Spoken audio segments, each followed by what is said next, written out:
Push till it's green. Push the button till it's green. Got it? Yeah. Good evening, Board of Trustees, Superintendent Suite, Dr. Valenti.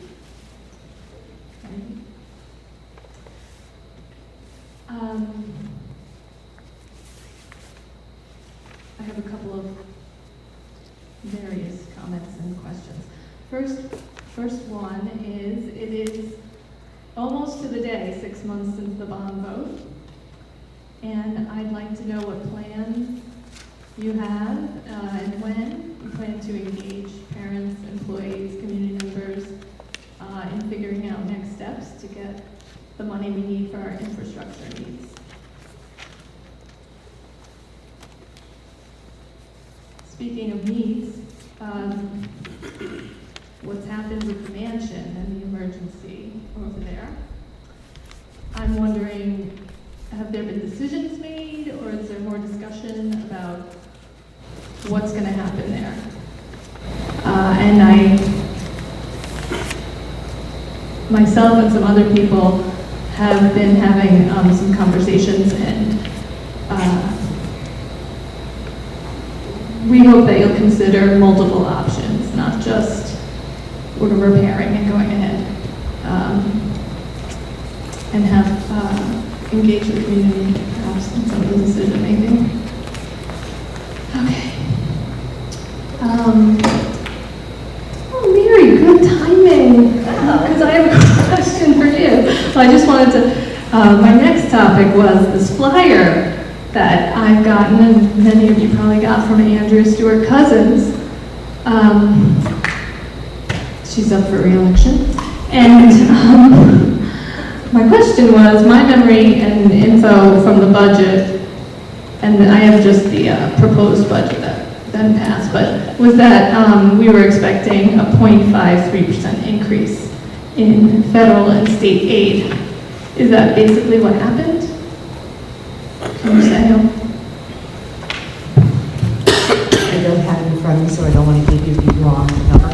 Okay, but do you know what I'm referring to? Like in the revenue section? If you were looking for a state aid increase or state and federal aid increase, it would be in there. Yes. And would there be anything else that's like listed differently that I wouldn't understand necessarily, like that also comes from the state? The state gives us several types of revenue. We can provide the line by line detail if you'd like. Well, my point, I'm just getting to the point of, do we think that Greenberg was included in her statements that she brought a $29 million increase in school funding over last year? If in the budget it is, that's what I'm trying to ascertain. And I want everyone to be aware that this is coming out and being delivered to people, and I don't want people getting the idea, Greenberg School District voters, that we're flush with money from the state. So I was trying to ascertain if I'm getting that correctly. So, and what we want to do going forward with her, I'm not sure, but I want everyone to be aware. How much time do I have? Oh, okay. All right. On the agenda, I noticed 2 items about contracts for UPK services with Our House Childcare and Lois Braun's Child Care Center. Can you elaborate on what kind of services that means, UPK, and why this is happening? All right, I'm done. I don't know if you can answer any of the things I brought up.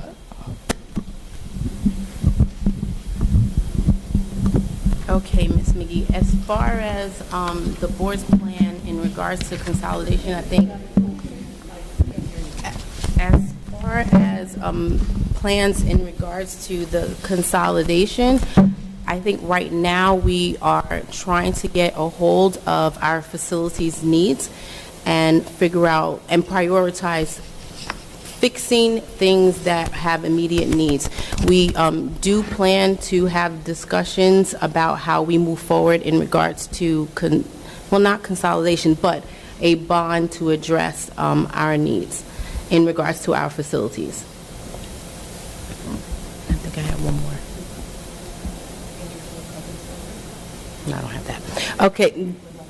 The other thing that I wanted to address was as far as like the items that you asked about, the UPK, and we're tabling those because we do need additional information. So once we have additional information, it'll come back to our agenda at our next meeting.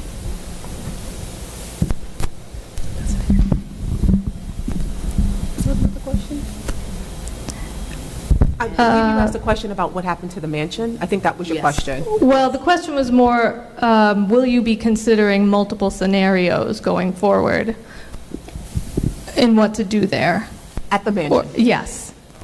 What to do with it, whether you're repairing, whether you might consider other things going forward. That was the question. So what we have received in terms of a report is that the structural, it's at the tip of my tongue, the exterior structural infrastructure is compromised. Therefore, we have areas of damage. We have areas in the mansion that have already demonstrated that they've been compromised, where we have fallen ceilings. There are 4 areas in particular that of great concern, which means we had to vacate those areas. The board is just now assessing where all the damages are and what plan we're going to move forward. So, and I'm not going to speak on behalf of the board, but we do have our architect here and our engineers to help us sort through where the priorities are, and the board can begin the conversation as to where we'd like to go from there.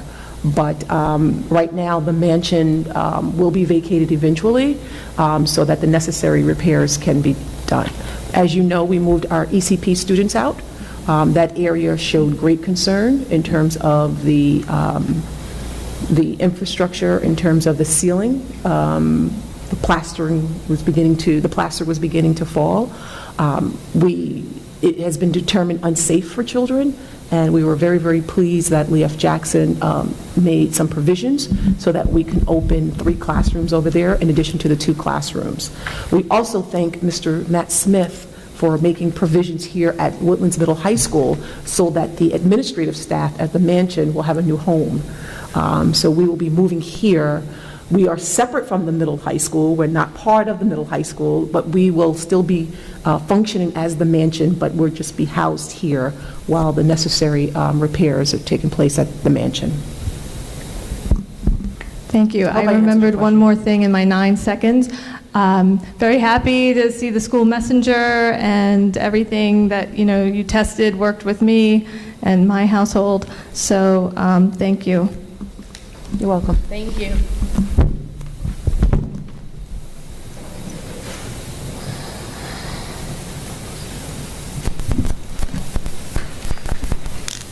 Okay. Next, we have Sarah Lazari. I hope I pronounced that correctly.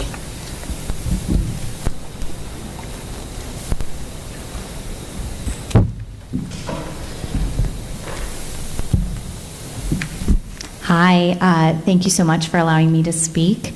I wanted to first let you know that I'm a parent of a new ECP student at LFJ, and I have to say, so far it has been great. Like, I'm loving the program. She loves Mandarin, she loves the music, comes home singing all the songs, so kudos on that. Also, I like that actually there are now 5 classes there. I know it wasn't under the best circumstances, but it's really nice to have just this little ECP wing for all of them when they come in. And I'm excited to sort of learn more at the back to school night next week. My one concern that I do have is with the playground. You heard from me already about that. And I just wanted a little more information about it. So we knew for a while that 2 classes were going to be at LFJ already. And I'm just curious as to when it was discovered that the playground equipment at LFJ was too big for those students, and sort of when the process started that you were looking into doing something else for them.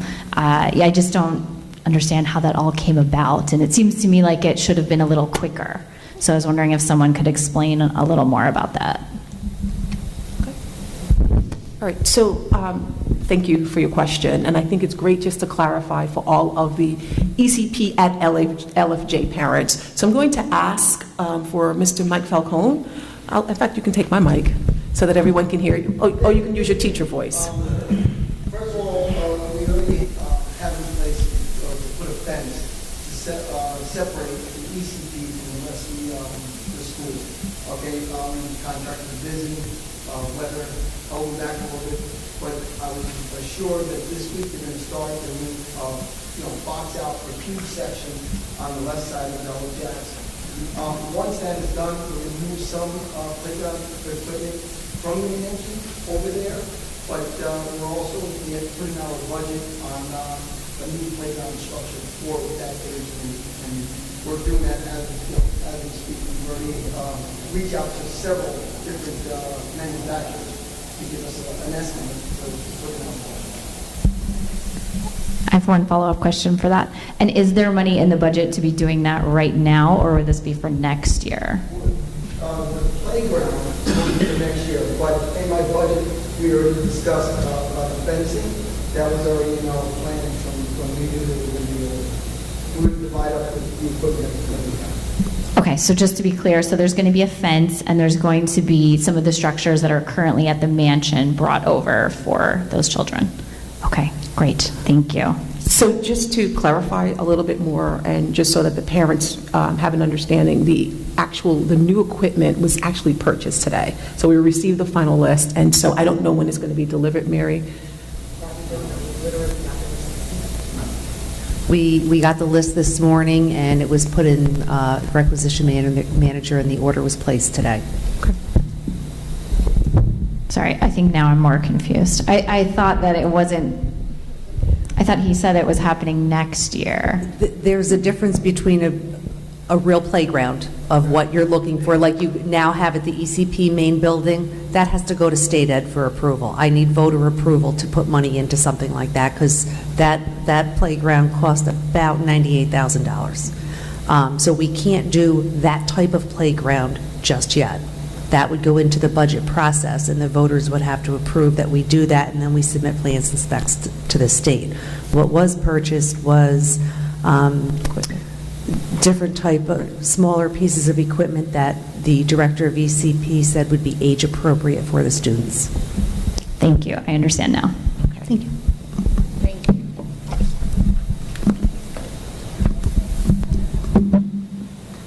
Ms. Carey?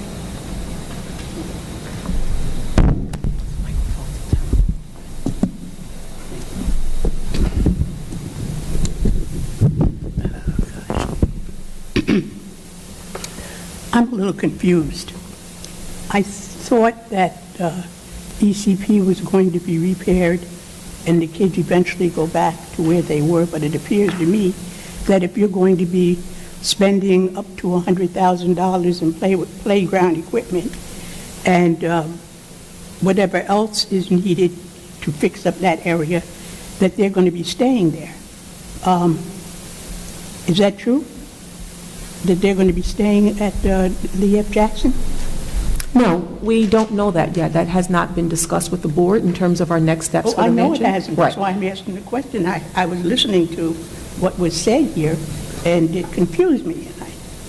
Okay. We hadn't discussed. No, we had not. But we do need to make sure that while those students are there, that there's equipment that's appropriate for playtime, there's equipment that's appropriate for recess time.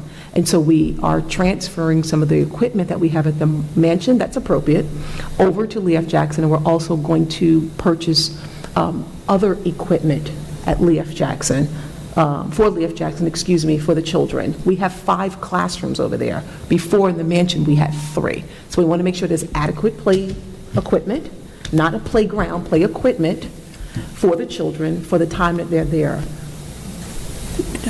Dr. Chase, I just want you to know that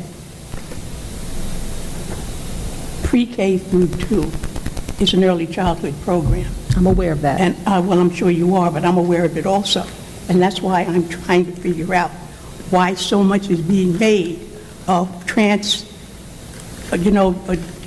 making some sort of different type of transference into the school schools, it's a school, say, because K through 12, K through 2 N through 2 seems to be able to work together as a preschool center. And I'm just wondering why we're putting a fence around this and a fence around that and special equipment for this, playground equipment. I think I'll think about it a little bit more, and I'll talk about it with you and the board a little bit more, because I'd like to get my words together so I can have everybody understand what I'm trying to say. No, that's perfectly fine. Okay. And that's perfectly fine. I just don't understand all But just this for money clarification, that's fine. spent. But just for clarification for the community, because people are hearing this dialogue, and I want to be clear with everyone, while the little children are there, the young students are there, we want to make sure that they have adequate play equipment. We want to make sure that it's also age appropriate. We want to make sure that it's also safe for them. What is at Lee F. Jackson, the swings may not necessarily be appropriate for their size. They're 4-year-olds. The swings might be appropriate for 6-year-olds. We don't want a child to slip through portion of the swing and get hurt. We're responsible for that. So we believe that it's in our best interest to make sure that there is appropriate and safe equipment for the time that those students are there, because they need recess time, they need outdoor play time. That is an important part of early childhood development. So I want to make sure that the community understands where we're coming from, why we made the decision that we made, and the direction that we'd like to move forward. Now, if we're going to order any larger equipment, which Mary explained, obviously that's a conversation we'll have with the board. We're not talking about permanence, and I don't want to put that out in the universe. We've never said that we would be there forever. But what we did say is that for the time that they're there, we want to make sure that they have everything that they need to be successful and truly enjoy an early childhood experience. I think it died. The light was off completely. I just want to know that being an early childhood person myself, and any of you who know me, have been around for a while, know that I am, that I had worked in the early childhood program for over 34 years. And excuse my voice, I'm not crying, my voice is just cracking up in here. And I am sad that the superintendent felt that she had to explain the whole early childhood process and the safety of the children, which is always on my mind. I developed a whole safety program for the early childhood program, so I know what safety is about with children. And I just want to make sure that the children that are going there, okay, will have the proper safety equipment and the proper learning environment that they should have. And I'm going to continue to speak on it if I don't understand it, because I'm not like everybody. I'm not a rocket scientist, okay? I know how to build anthills, not rockets. So I'm just letting you know I will ask the questions, and I will continue to ask the questions until I feel that I have the proper understanding of what needs to be done for our early childhood program and the rest of the children in this district. Tracy. So, Ms. Lazari, just so you know, my son is also there, but he's at the Lee F. Jackson portion of Lee F. Jackson. Mr. Falcone, can you explain for me what the fencing is? Is that to separate the children that go out to play from ECP from getting on the structures that are not yet safe? Is it a fence to separate them all when they're out playing? What is the fence for? It is also, what happens is that they're in the front section, okay? And so this way they didn't have to go all the way through the building in order to go outside the play area.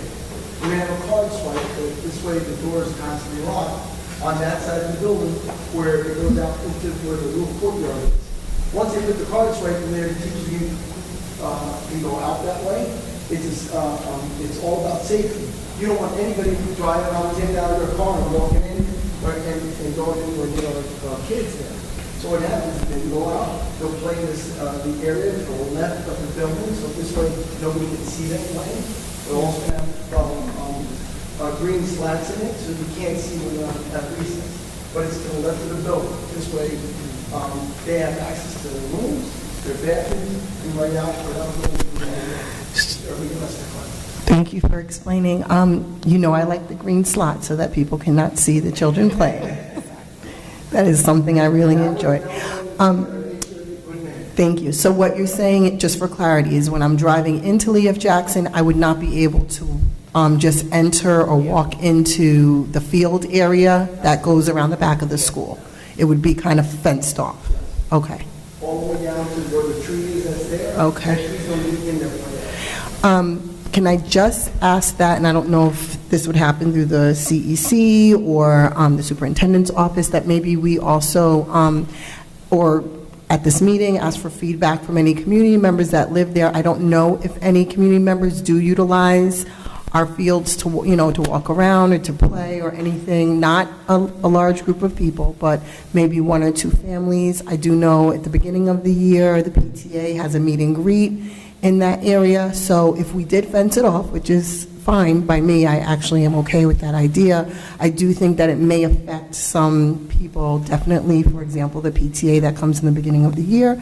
I don't know if any other organizations over the course of the year utilize the, okay. Okay. It's going to be about 20 feet, so this way, because we do use that road that we've always discussed. We use that as a cut through to bring stuff over to L.F. Jackson, bring stuff over to Bailey, the equipment. There's still going to be an area there. Okay. The wood and the fence. Okay, thank you. Okay. Ms. Cantori?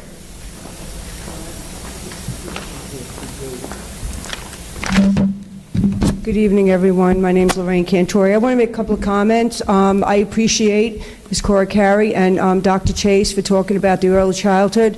Ms. Carey, I just want you to know that early childhood is it's sometimes underrated and underappreciated, that you probably did raise rocket scientists in all your years. You instilled curiosity in those children and led them to the upper grades with what you instilled. So I want to thank you.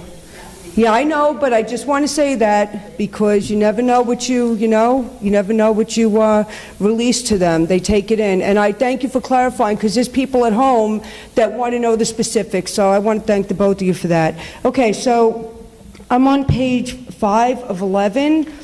And my question is, mentors, is that mentors of teachers or students? Ms. Cantori, can you give us the letter and the number? Because we have different numbers in here. The letter and number, okay. Yeah, I'm looking at the minutes, page 5. I don't have the Number 10. I don't have Yeah, the big packet. the last meeting? Mm-hmm. Oh, I don't have that. It's minutes from the It's in the June 4th packet. Sorry I'm referring to that, but just wanted to know. Yeah, it does, well, it says, No, it's for, is it for teachers or students? so Ms. Cantori, good Yeah. evening. It is for individuals to serve as mentor to teachers. Okay, thank you. Just wanted to know. Thank you so much. Okay, so I just have a question about, the hiring. I just see 3 positions that equal almost $300,000. Is that what it's been like in the past with new hires? They usually start at $90,000. I know we see that there's different steps and everything, but a ballpark, if there's 10 teachers hired, would the majority of them be preferred, step 10 or 9? I mean, is that, I just curious, because 10 teachers is $1 million. So, good question. It's based on their experience and the credentials, Right, that, right? of So it's course. based on, if they have steps above their masters, based on also their previous experience. And so we actually use a salary scale that's been negotiated and vetted by the teachers union to determine where that teacher falls within the scale. Right, okay. That's all I wanted, because it just seemed like, wow, 90, 96, 90, I don't know, I just wanted to know that. I guess that's basically it. I just found that to be overwhelming, so I'm going to leave it at that. And thank you. Have a good night. Thank you. Thank you. Terry? I just want to, since Ms. Cantori brought up the issue of salaries, and I just don't want it hanging out there that we are paying an excessive amount of anything. But what I will say is this. I certainly think teachers should get paid what they deserve. And for the work that they do, they're probably underpaid. But with that said, let me just be clear here, because we had a little discussion about this the last time at the work session. The new teachers that we're hiring, net, it's a less money than what we were paying for the teachers that retired, all right? So I wish we could pay new teachers more, but I don't want you all to leave here tonight thinking that we have hired a bunch of new teachers in excess of the amount that was previously being paid.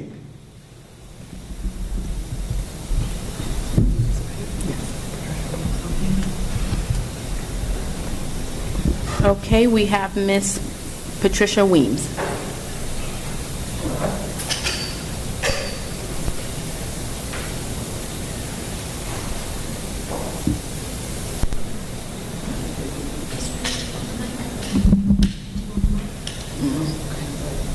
Or do you want to come up?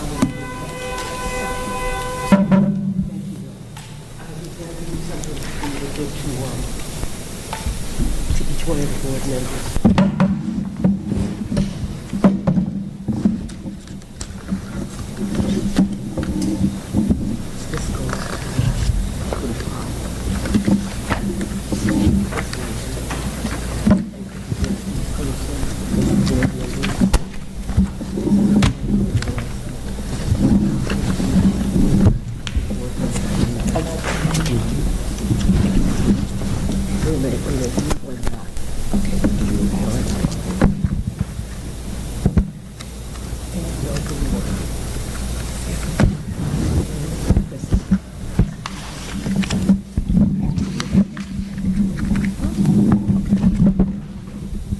I am standing this evening for two reasons.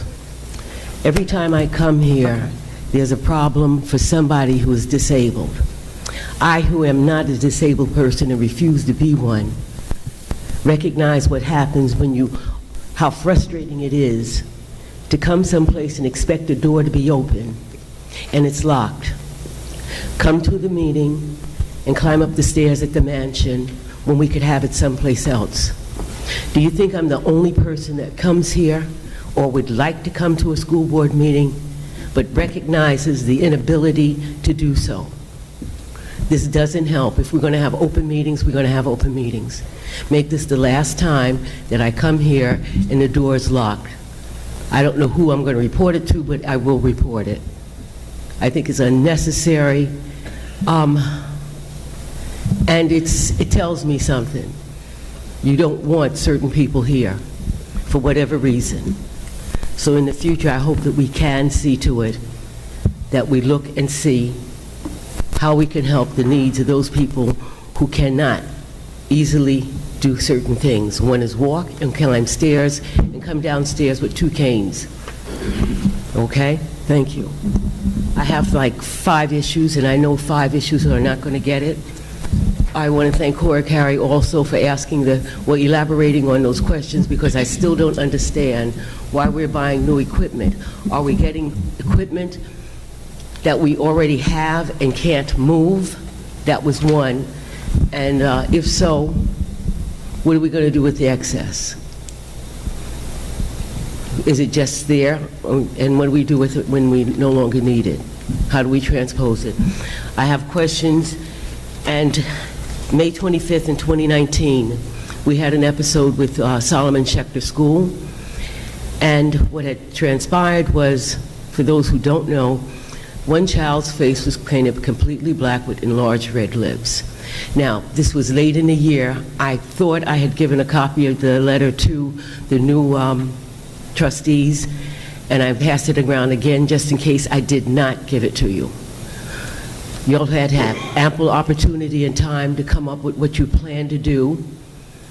The questions that are raised are questions that were given in May, and I hope that you all came prepared tonight to answer some of them. That was number one. And I'm going to sit down on that so that when you answer the questions, I can also ask you a question or two. The second point is, on August the 28th, I applied to Richard J. Bailey in July. 30 days before, I followed all of the rules and regulations to use Richard J. Bailey. It was denied. I have no reason why it was denied. It was stated that there was an insurance rider, but the insurance rider was provided and given to the school. Bishop Preston had filled it in.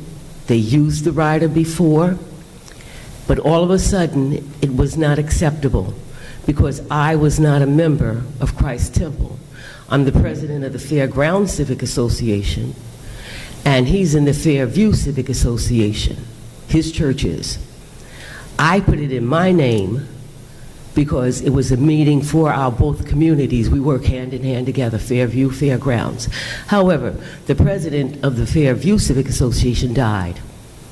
So therefore, he didn't fill it in. But I felt that that would make absolutely no difference. Bishop Preston, his church is there. He was the moderator of that program. And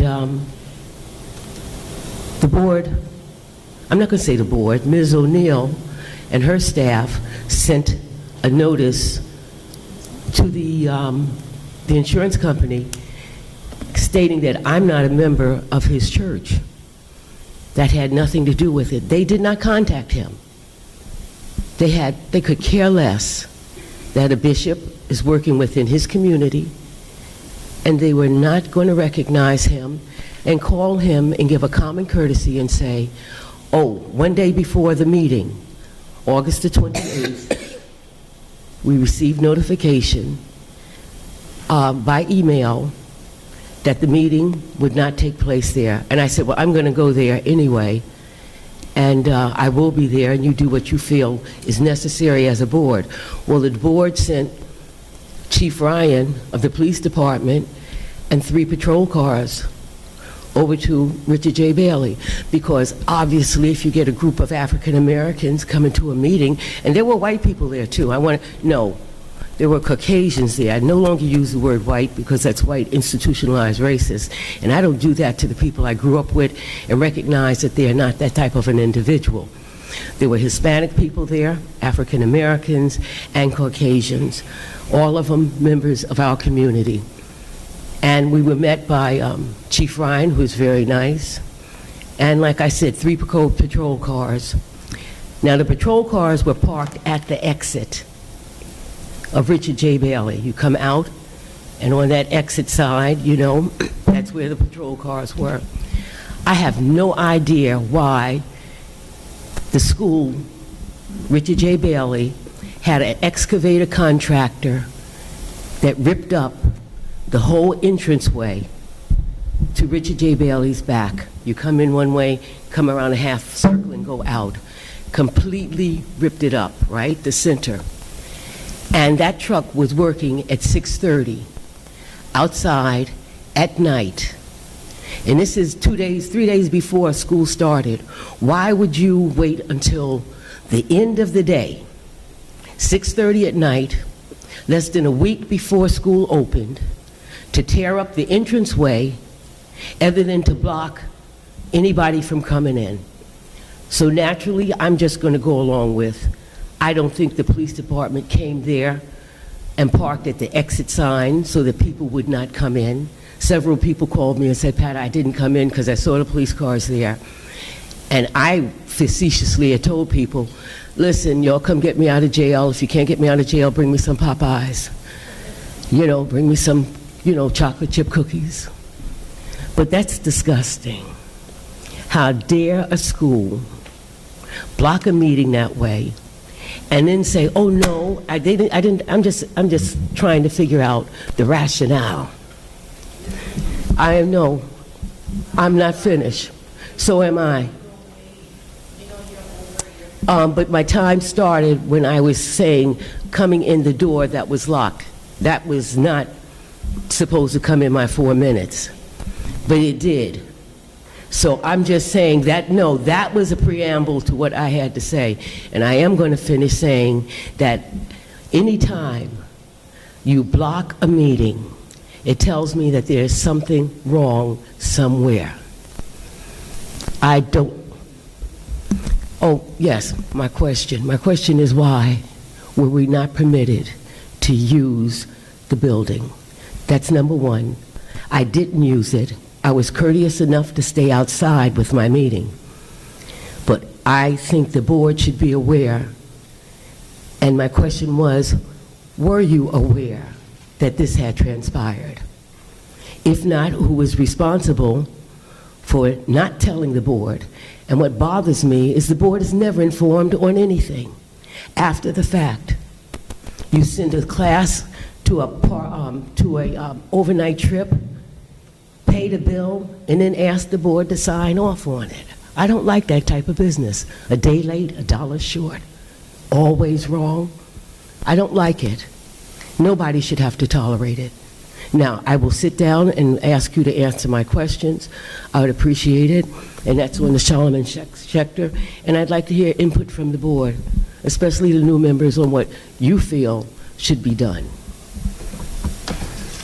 On that note, I will sit down and let you know that I am very upset. I didn't like it. I don't like being treated that way. Yes, I know, but it's going to take me 5 more minutes to get down there. So as I put the down, I want you to know this is unnecessary. And I'm speaking to the board specifically.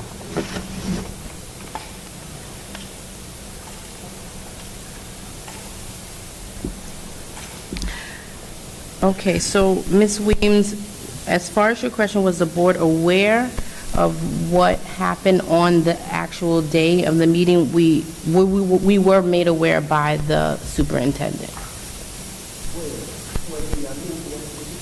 Yeah, the day of that, it was transparent.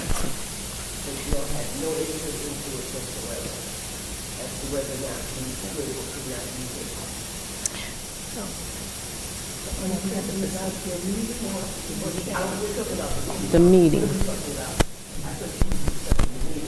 No, I'm talking about your meeting, the day of.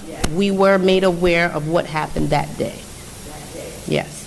And nobody asked you any questions as to what you felt. They just told you, they didn't ask. I don't think it was us. I don't know. Go ahead.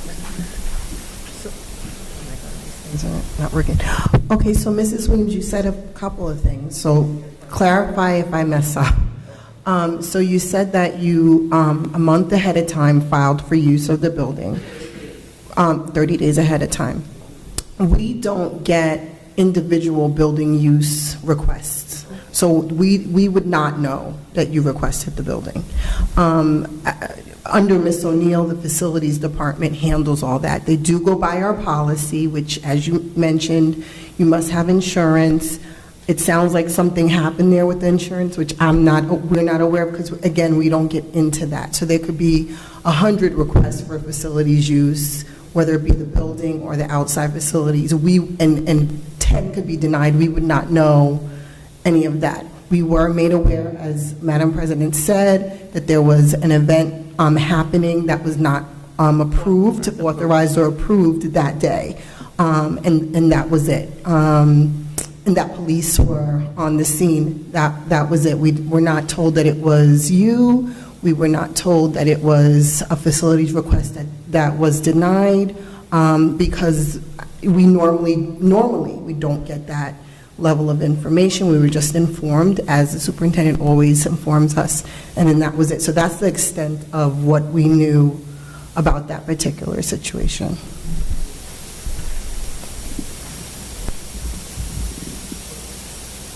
Can I ask you a question, Tracy? You made a remark that why would the superintendent come to the board if he normally doesn't know who requests facility? Not she. Why would he come to you and tell you that?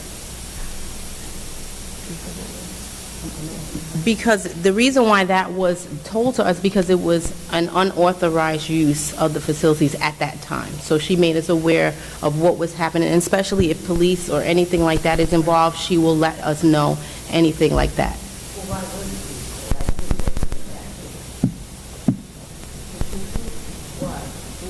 I mean, nothing was, you know, there was no reason for briefly start and to be there. I want to know what type of person you think was having that meeting, if you had to have that, you know, and what is that saying about the community at large that they have? And like I said, there was nobody there that was not a taxpayer. So I really... Well, your question to what type of person or kind of? I'm not asking what rationale was used to call the Greenberg Police Department and receive all the things. To my... I know you want to believe me, but I don't know. To what I know, no police were called by the district. Oh, there's no way in the world that the police department... You're right.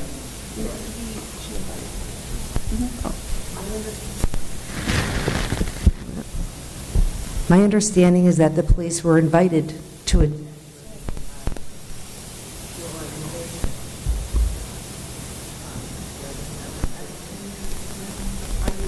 understand? My understanding was that the police department was invited to attend your meeting by your organization.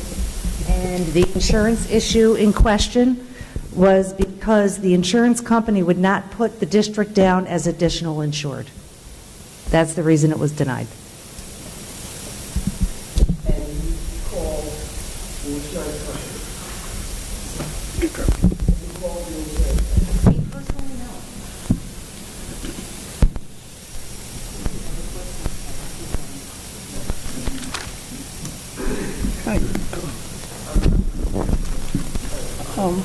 Madam President. Ms. Weems, would you mind very much if this board took into account your feelings about what happened at Solomon Schechter and work out something that would help us to recognize this sort of thing, whether it's at Schechter or any other school, and we can work on it to make sure that it doesn't happen again, and maybe we'll soothe you and heal you a little bit as well as us. Because every time I hear it, it kind of like, in my old age, it makes me kind of feel like there's a grading on me, because this is 2020, and we're still going through the same thing we went through back in 1990 or 1986 or whatever. You know, I'm just kind of tired of hearing it. I think the board needs to do something to try and work on this thing so it doesn't become something that is always popping up every other month or every other year in our schools. Asking the board if you would please consider that. And even if we work with Mrs. Weems to help us to get some wording, that would help us to make sure that these things don't happen again. I appreciate it if we work on that ASAP.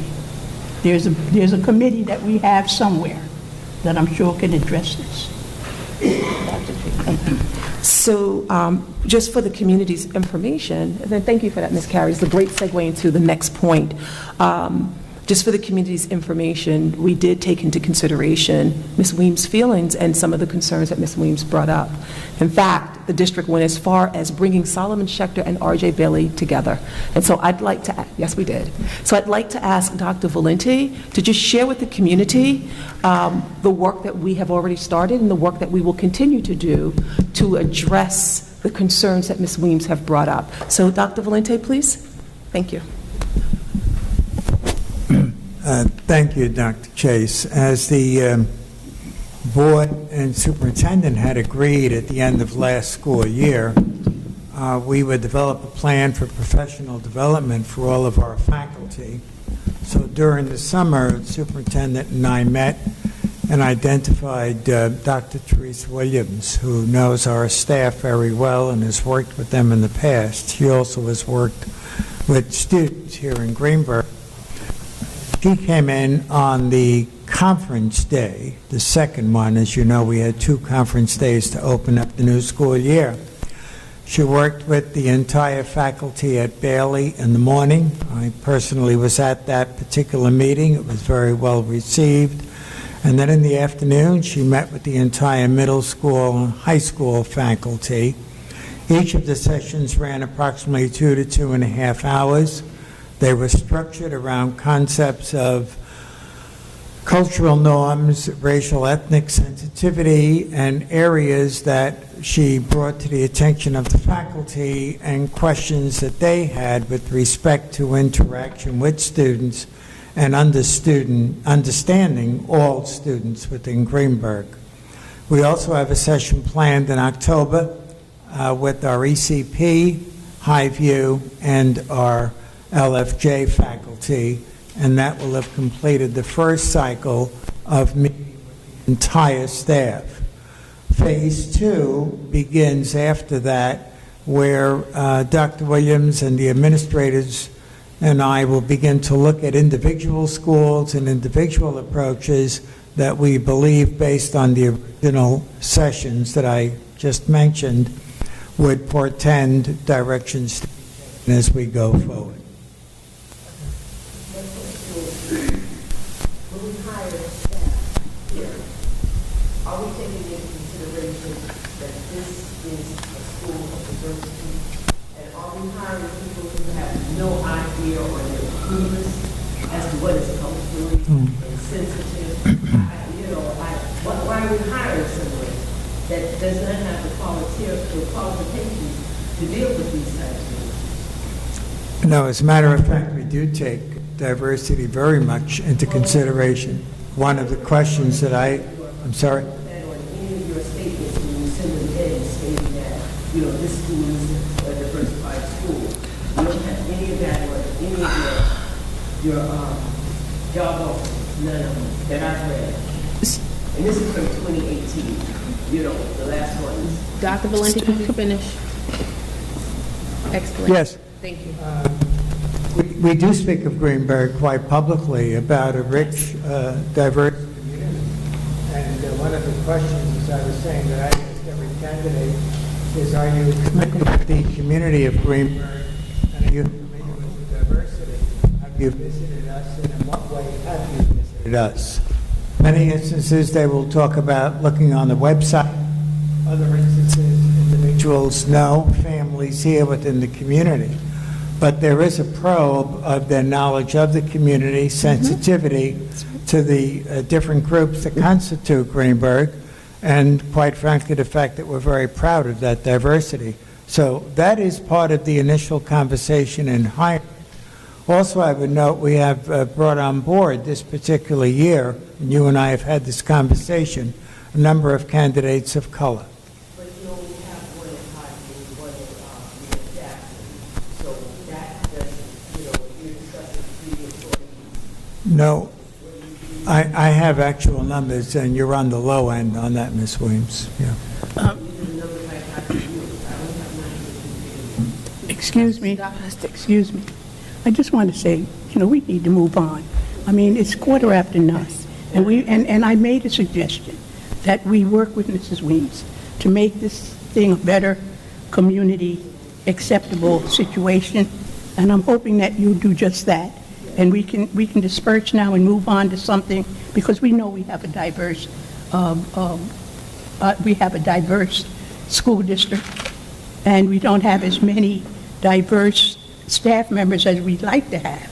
But I understand we're working on it. Yes, we are. So let's move on. Thank you, Okay, Ms. I think Carey. we have beat this to death tonight. Thank you, Ms. Carey. Ms. Rita Jones.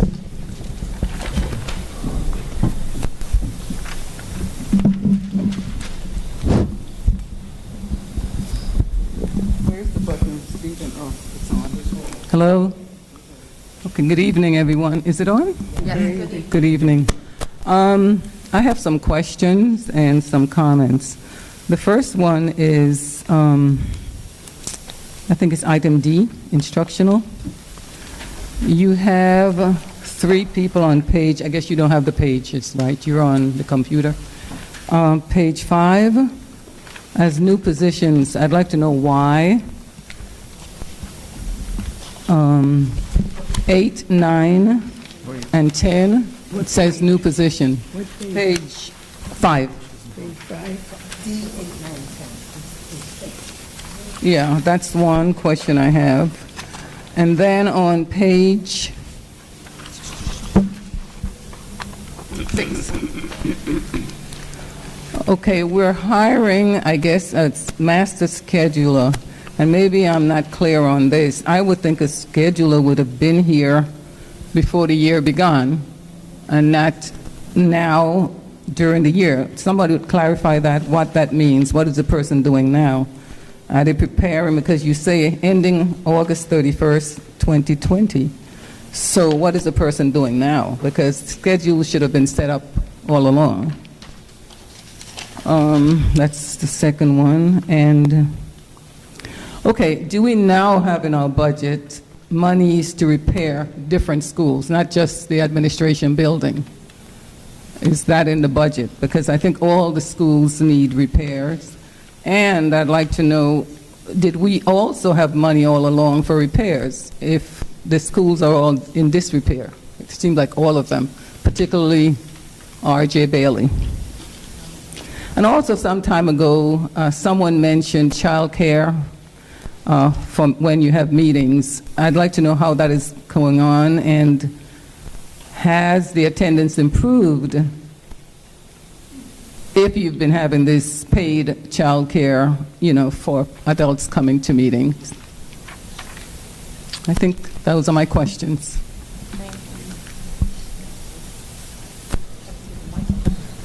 Okay. First of all, good evening, Ms. Jones. I just want to answer your question about the master schedule at R.J. Bailey. So what that person is doing now is devising the schedule for the next school year. It takes almost a year to create the schedule for the next school year. Really? Yes, ma'am. So that's what that person is tasked to do, and that's why that person's on the agenda. You asked about the child care when we have meetings, and has that helped us to improve attendance? So it depends on the meeting. So it depends on the topic of the meeting. But I will say that the evening meetings that we've held, it has encouraged more parents to come out because there is child care service, but I have to tell you, not enough. And I'm hoping that there are other things we can do, and we can get some more input from the community in terms of helping to get more attendance at our important evening meetings. It's been very helpful to some degree, but we do know that we need to do more. I'm going to ask for Dr. Valenti just to speak to those 3 new positions that you've asked about, and then afterwards I'll ask Mary to speak about the money to repair the schools. Fair enough? Fair enough. Okay.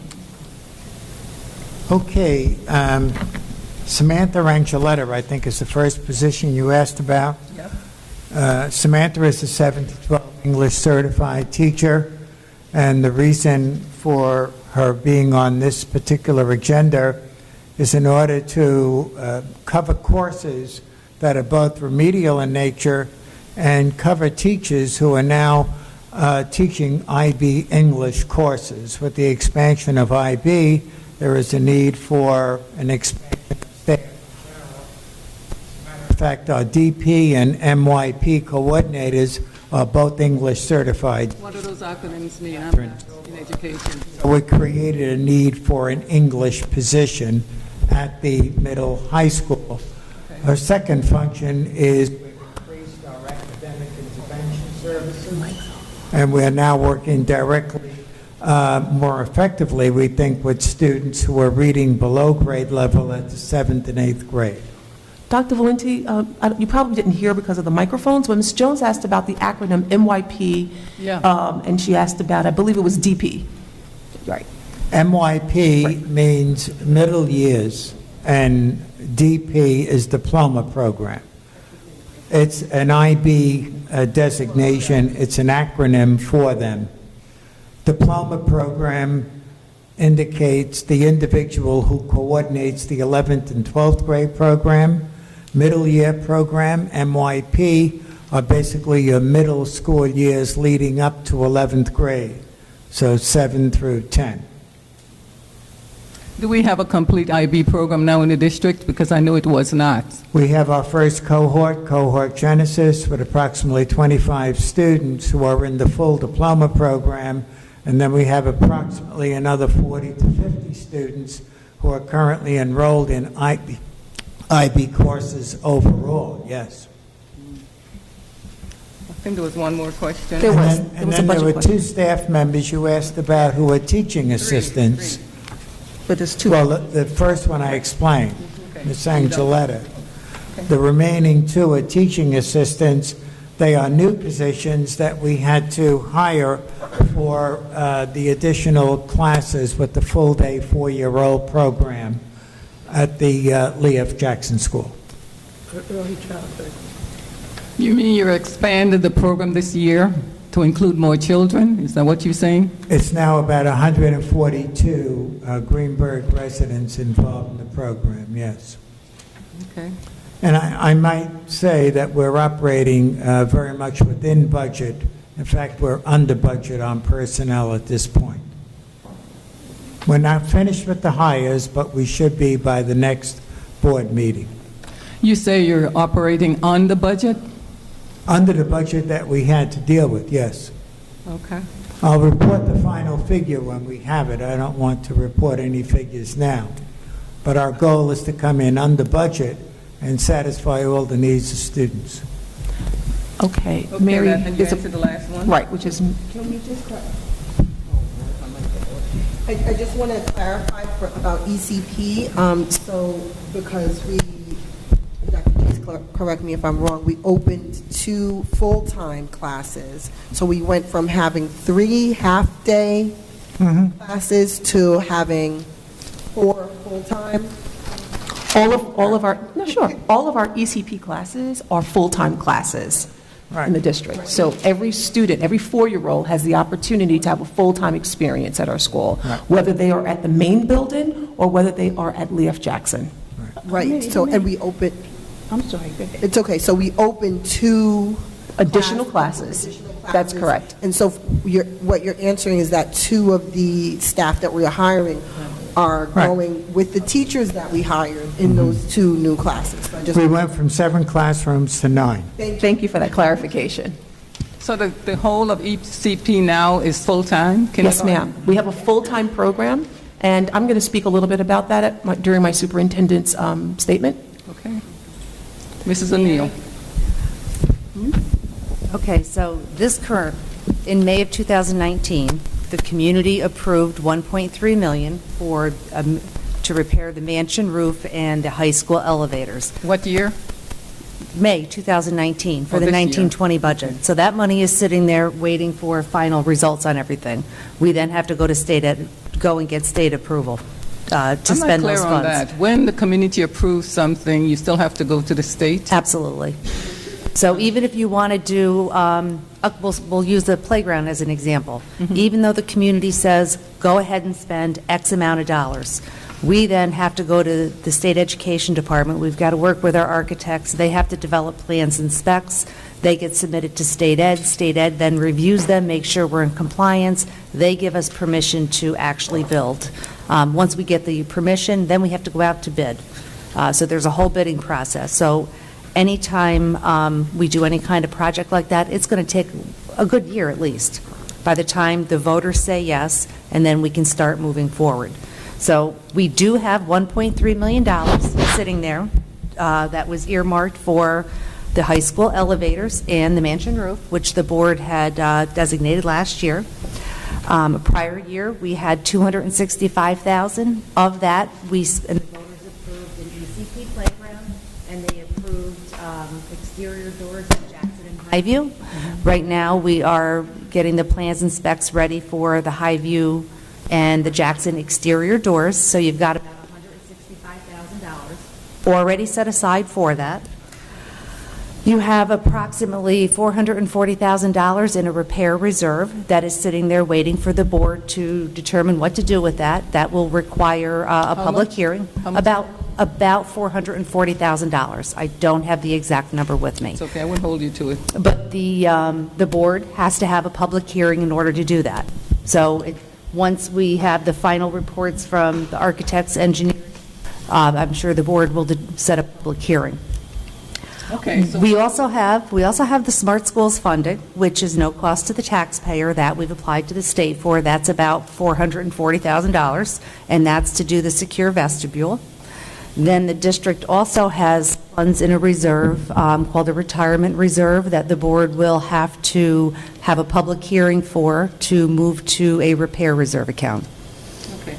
Do you know how long it will take for the mansion or any of the buildings? I mean, you have to get this money, the approval from state education, so that's going to take quite a while. Okay, well, in the perfect world, the voters approve it. The minute the voters approve it, then we'd have to work with the architects.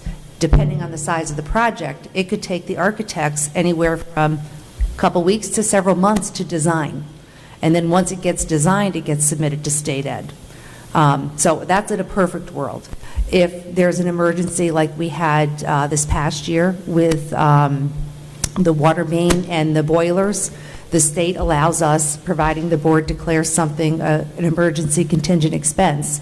Once the board does that, we can move forward without state education department approval. So we move forward and just start working. The architects still do plans and specs and still get approval from the state after the fact. So the only way we can turn around and move forward and fix something immediately is if the board approves it an emergency expense. Emergency. And you do go out to the lowest bidder still? We still go out. Okay. We go out for bid, we check prices, we use state contract, we do everything we can to keep the prices as low as we can. Okay, hope so. Thank you. Thank you. Thank you. Okay, next you have the superintendent's report.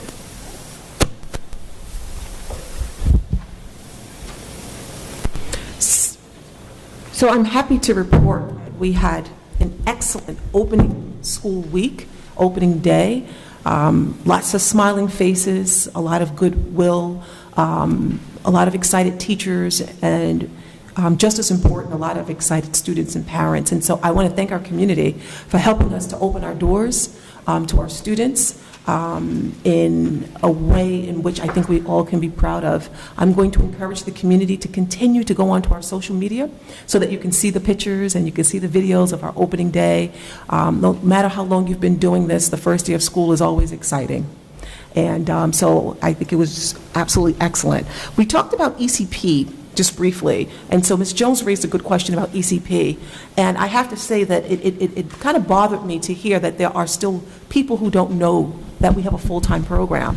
And so I want to introduce the community to our newly hired public relations specialist, Ms. Jackie Burton, who is here. Jackie, raise your hand so everybody can see ya. Okay.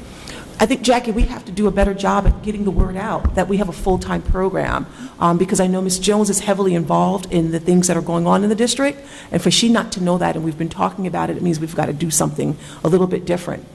We're proud of our program in that, as Ms. Lazari indicated, we have implemented a Mandarin Chinese portion to the program. The children have exposure to music.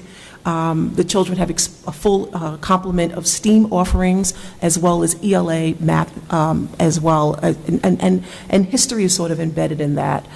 Students have a full day, so they are coming home a little tired. They're getting used to a full day of school. However, I think our kids have adjusted well from some of the emails that I've received from ECP parents, and we look forward to hearing more about how we can improve our program at the early childhood.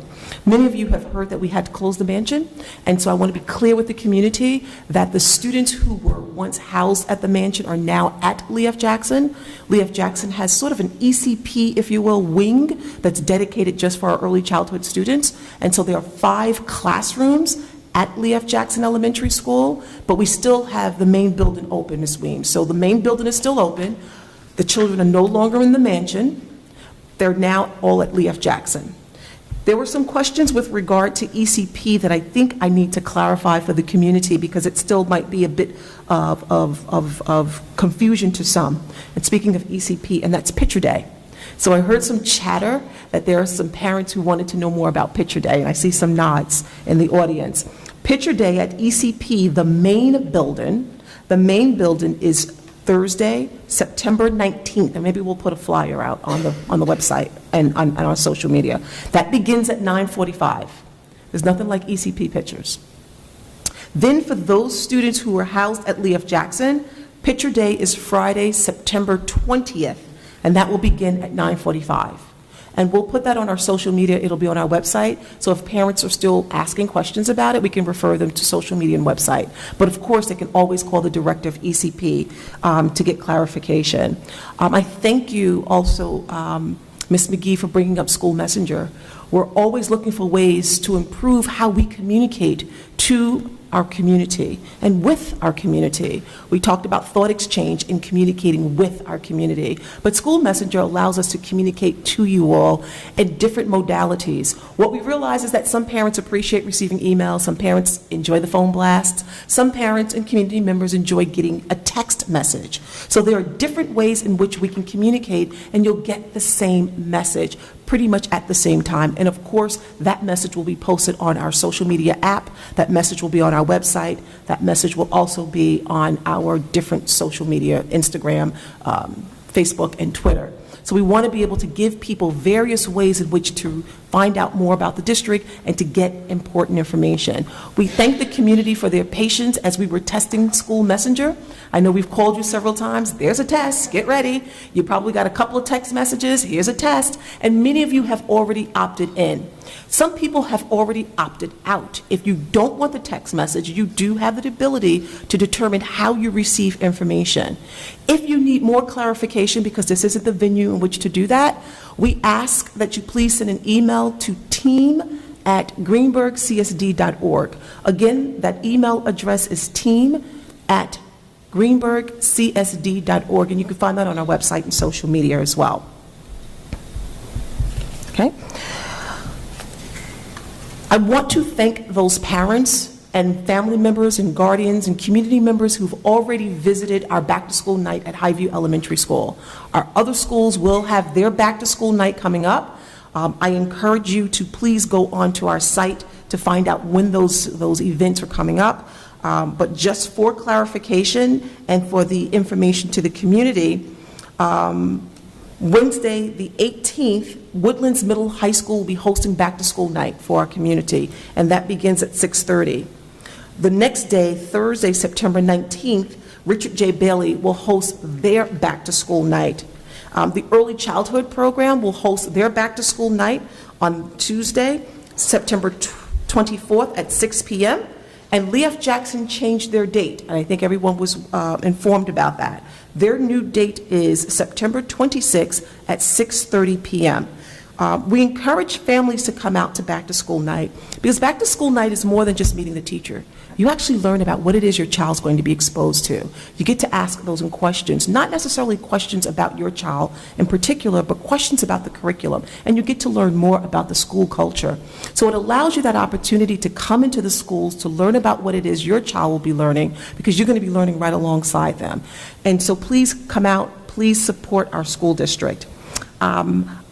Want to thank dads today for coming out to Dads Take Your Child to School. And it was more than dads. There were granddads, there were uncles, there were stepdads, there were big brothers, there were pastors, there were community leaders, there were other significant males in the lives of our children who came out to the various schools today to show their support and to reaffirm what it means to be a role model, a male role model to kids, whether you are male or female. This is a national movement. We've been participating in this for about 5 years now, and each year it tends to grow and grow and grow.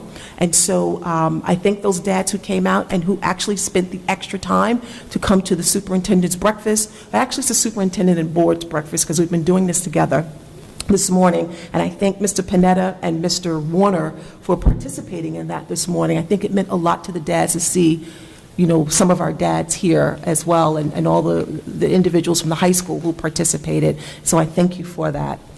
We were talking about the building condition a little bit earlier in the facilities. The board received, through hand delivery yesterday, an actual report of the structural, the exterior, I keep slipping. It's a structural assessment of the mansion, R.J. Bailey Elementary School, as well as the ECP main building. In addition, the board received an environmental report that speaks to asbestos, lead presence, as well as mold at the mansion. And so we have with us today CS Arch, and we have DeSalvo Engineers, as well as Mr. Falcone, who's here to answer any questions that the board may have with reference to the two reports that you've received.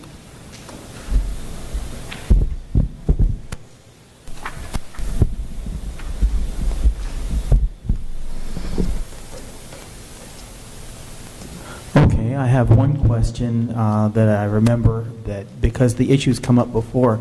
The parapet wall behind the administration building, sections of it have been collapsing over time due to, I think, it being undermined due to drainage issues. So if we just do a repair on the parapet wall and make sure the foundation's in place, will those water issues come back to bite us and make the new wall just fall over too? Or is there something we have to do to the drainage system so that the erosion stops? Yes, I think you're referring to the retaining wall on the parapet wall. Correct, correct. The answer is yes. There are drainage issues from the building that are causing the soil around the retaining wall to be full of, too much water, and yes, we would have to address those drainage issues in addition to fixing the retaining wall. And is that included in our price tag? No, Not yet? Okay, so that needs to go. The other thing is, I think we've had an issue, whenever we put the full project together, we may want to make ourselves ADA compliant as well for a small additional fee on top of the repairs, so people can get in and out of the building if they're handicapped. We need them to speak into that. There.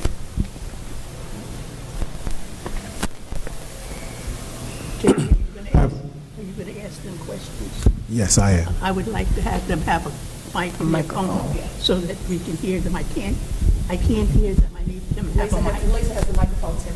Okay, thank you. So I have a question that wasn't addressed in the report, and it has to do with financing. Ancillary financing, I guess, is the best way to put it. So the mansion obviously is an old structure. It has some historical significance.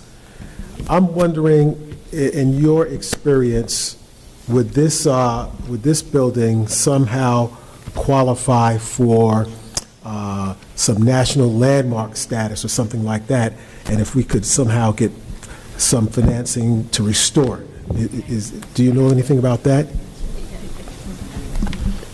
The answer is yes, it could qualify, and there potentially may be grants available, but we would have to, we have to look into that.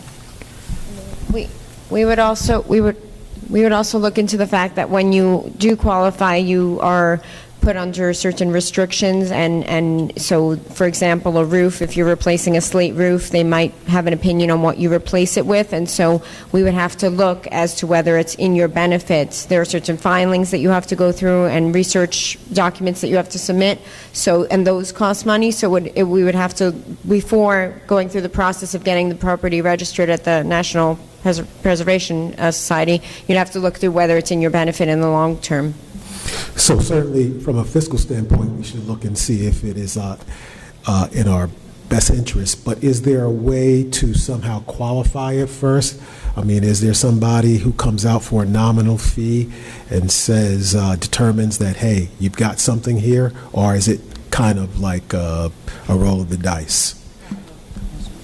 I'd like to hear from the architects, and then you can answer the question, but I'd like to hear from our experts. I would think that based on the age of the building and the ornate features on the building, I think that we could make an assessment that it could qualify. I don't know that you would want to call someone out to come take a look at it, because you are then, in a way, calling attention to the structure, and you are then you might be obliged to abide by the guidelines that apply to structures of a certain age. Great, thank you. I think that, one of the things we have to do is weigh the cost,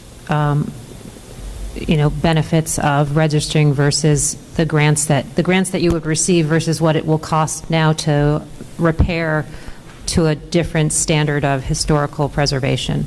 So I think the roof example is a good one. To replace a slate roof is much more costly than replacing a slate roof with another product type that still will give it the same visual appearance than a slate roof. So I'm glad you brought up cost. So here, I just want to understand the numbers correctly. Our entire project cost is at this time 2.7 million, correct? Well, I don't know. That's not correct. That's only for the items that are on this estimate. So we are still working through the cost analysis for the main structural repairs that are needed. And it's a time-consuming effort because these repairs are not, they're not typical repairs based on the age of the building, the types of repairs. So they take a little bit more initial design effort for somebody to actually estimate the work. So we can't just put a cost per square foot on it as you normally would at a conceptual level. And so we couldn't get a definitive time frame at this point, but about how long would it take to finish the full assessment? And then from then, we would be talking about the work done. So we put a schedule in this that I just lost. For the structural costs? So we anticipate getting an estimate tied to the structural repairs that have been identified in the report. We anticipate getting that on September 25th, which I think is mid-next week. So we'll then process that and have that in time for your next board meeting. But that covers, once again, the structural repairs identified in the report. You talk about a full building assessment, and the gentleman next to you mentioned ADA compliance. That is, that requires more work on our part to identify from the very basic rooms that need new ceilings to the more complicated, what's required to make the building ADA compliant. So at this point, I can't give you a date by which we could have that assessment completed. We are working on it, and we know that it's important to the district to have that. We've started by identifying the big ticket items as we see them: the roof, structural repairs, windows, and are giving you that cost information as we get it. And so I've never met you before. So you're from CSR or DeSalvo? I'm from CSR. Yes, this is Karen Chubak. She's one of our senior project architects. Okay, well, between Karen and Tina, could you guys explain for us why we did not hear about this before when we went to bond earlier this year? You didn't hear about this before because essentially we were provided the building conditions survey from your last firm that you worked with to work from, and the costs were associated with that. And our task was a very different task because we were focused on a consolidation project, and the numbers and the repairs and the scope of work for any of the other buildings stemmed from a document that we were provided. We're now taking a step back and looking more closely at all of your buildings now that we are your architects of record looking at it all. Okay. So basically you decided around August to look a little bit further into, right? Well, the district came to us because they had the money to do the roof repairs that were identified before. That we agreed. We visited the site, did some more investigations, and realized that this was more than just a roof repair project and even a roof replacement because there's significant damage from water leakage. So that led us to look more further into the building as a whole. Thank you. And it was not an easy question, but I needed to ask you that because our bond was shot down 2-1. And so we do have large members of the community that are concerned.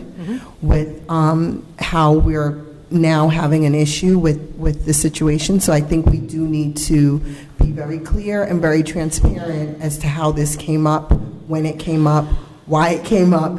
You are the same firm that was involved in part of our bond, and so it's important when we have the same exact company that was there before, now giving us a more detailed report and preliminarily asking for 2.7 million, but we know it would be more, that we explain how come this didn't come up before and how come it wasn't seen before. So that's why I'm asking you in detail. It was not an easy question, so I'm sorry for that, but I do need to ask that question. No, but just to clarify, though, I think the documents that we were provided during the bond had some of these costs in them already. We're just looking, now that it's the roof is turned into a project, it's our time as your architects to look at it from the start again. This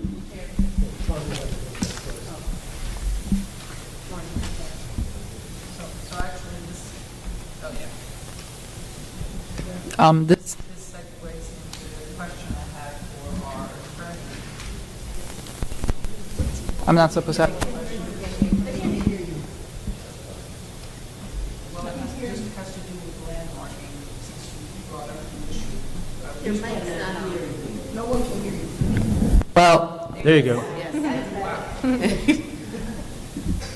Since Terry brought up landmarking this particular building, I'm just wondering if the board would need to approve something like that.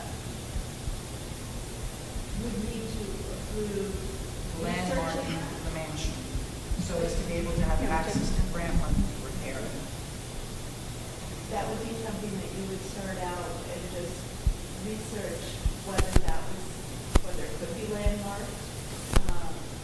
If you're going to spend any money, then yes, the board would have to approve that. I'm not familiar with what the law with that. That would be more for the architect. They have more information, but anytime the board is going to spend money, it has to go through. Because the town does have a landmarking and preservation department, which we understand as well as grant. Well, that's true. Yeah. So I just want to, again. Yeah.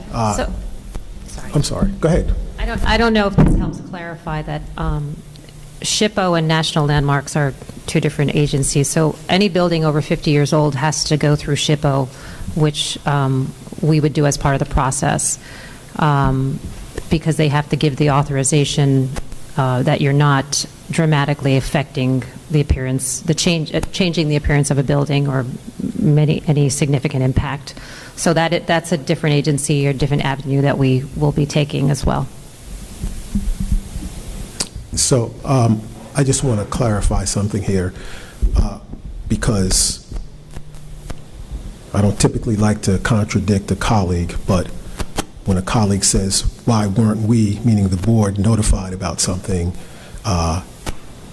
I'm not going to sit here and sit for that when I know that's not the case. So I knew, and I can't speak for my colleagues, but I knew about the situation at the mansion, and it was in something called a building condition survey that we do. How often do we do it? Every 5 years. Every 5 years. Okay, so we don't do it annually, but we do it every 5 years. And the last one that we did had most of that information in it. Correct. Excuse me. So I knew about this issue and the condition of all of our buildings, including the mansion. Things became exacerbated very recently when Dr. Chase observed something happening, and she decided to have a structural engineer come in and take another look. Did I characterize that? Pretty much, okay. So we were aware of these issues. And furthermore, just so that you all know, in the when we put up the bond, the first proposal that we did, the real big proposal for $190+ million, that actually included all of the money to address all of the issues at the mansion. But because we listened to the community, and the community said that price tag is too big. We decided to go with another a scaled-down proposal that did not include the mansion. But personally, as a board member, I'm not speaking for anybody else here, I knew about that. It was in the building condition survey that we have to do every 5 years. So the information was there, and I knew it. I'm so thankful my colleague clarified about the building condition survey, which I read in detail. However, thank you for answering my question. You were correct. We did not know in detail about the level of structural damage, which is why we hired structural engineers. So thank you for answering the question and for allowing me the moment to clarify. Okay, so my understanding is that going forward, that you will be involved in the update of the building conditions survey. Now, I have gotten feedback from parents who are concerned that, my gosh, we didn't know the full extent of the problems with the mansion before, and only the structural engineer caught it. So then the question is, as you go through and look at the entire district, will structural engineers be involved in that process? So thus far, Bruce, our structural engineer, is actually here with us. Good. He has already taken a look at the buildings that I think were of most concern, and we've done that already. Just kind of a brief a walkthrough, not a full assessment, but at least looking at the areas that we know are potentially of concern. So Yes. we've done that already. We certainly can have him take a closer look at all the buildings if we want that. The typical building condition survey doesn't generally include that, but we are willing to do a more extensive survey as needed. The state education department is, they essentially lay out the schedule for the building condition survey.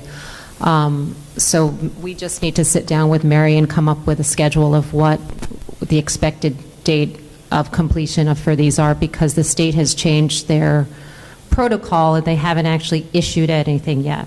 So we don't know yet when Greenberg will fall in the timeline of their expected, because they're expecting to stagger them with the buildings that are in worse condition in the first 2 years. So I would think that you would be early in the process, though we don't have that information yet. We expect it in the next couple months, but I think we're in a position to prepare and start the assessments so that we can help prioritize your needs. Thank you.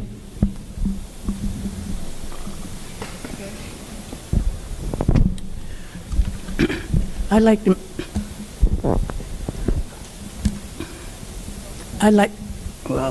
like to make it very clear that these things have not been happening to the mansion like yesterday. 30 years ago, we had the same problems. And we would put money in the budget to fix this and to fix that, to get new windows. But every time we had to cut the budget, that was one of the first things that would go, especially if people were threatening that they were not going to pass the budget and they wanted the budget slim. And over the years, the mansion has suffered because no one wanted to actually put any money into the building. My concern is this. I think it is already an established building. I forgot what you call them, but they're one of those buildings that you can't tear down. Yeah, yes. And if we're going to keep it, we got to fix it. We were told that years ago. And every once in a while, somebody put $10 in the corner over there or $15 up in the ceiling so that we would just keep it and not have to, not have to give it up. I don't know what we're going to do with the mansion. I don't know what is going to come up. I don't know what the price is going to be.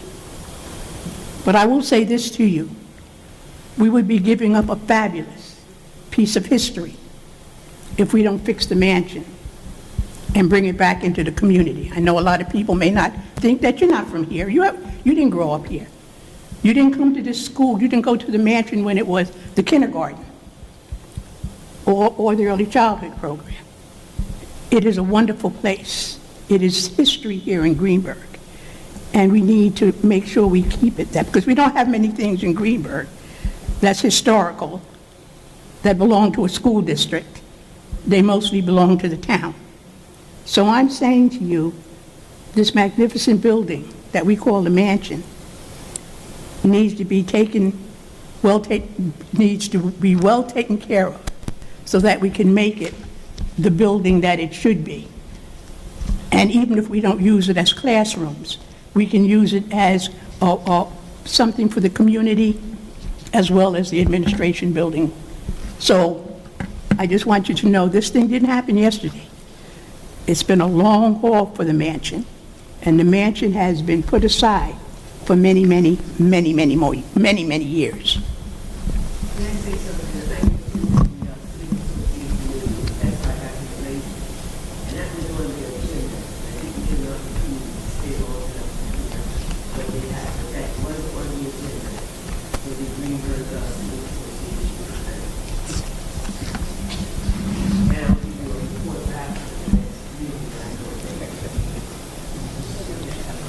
Okay, can I continue? Are we finished with this, or should we move on? Dr. Chase has completed her report. That Okay. concludes my report. Okay, I think you have another report, and I'll say what I have to say. We have the Assistant Superintendent of Business report. Good evening. We're covering 2 months very quickly. So June 2019, your beginning balance was $29,342,122.53. In June, you received $540,419.91 in receipts. In July, you received another $419, $339.64 in receipts.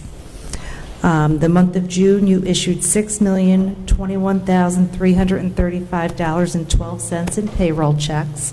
And in July, you issued another $932,601.71 in payroll checks. During the month of June, in accounts payable, you issued $2,889,905.86 in accounts payable. And in July, you issued another $2,487,101.88 in accounts payable checks. We had a Medicare reimbursement that was transferred for $435,196, and our ending balance in July was $17,535,741.51. Overall, for June and July, we issued 1,593 payroll checks and another 731 in accounts payable checks.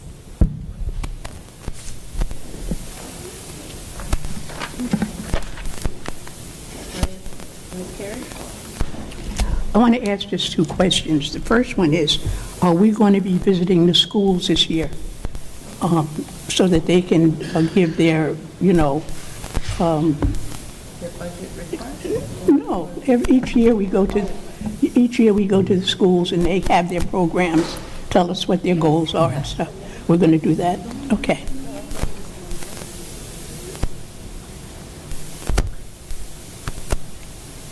We're going to discuss that with the school. Oh, okay. And the other thing is, I just want to make sure, because I've gotten several phone calls in reference to it. Who, and I know you told me this, but for the people to know, who is the leadership at ECP? No, ma'am, I get telephone calls. I want to make people understand that sometimes they have to listen to others, not me. Excellent question. You're absolutely right. The director for Early Childhood Program is Ms. Dawn Mail. Okay, thank you.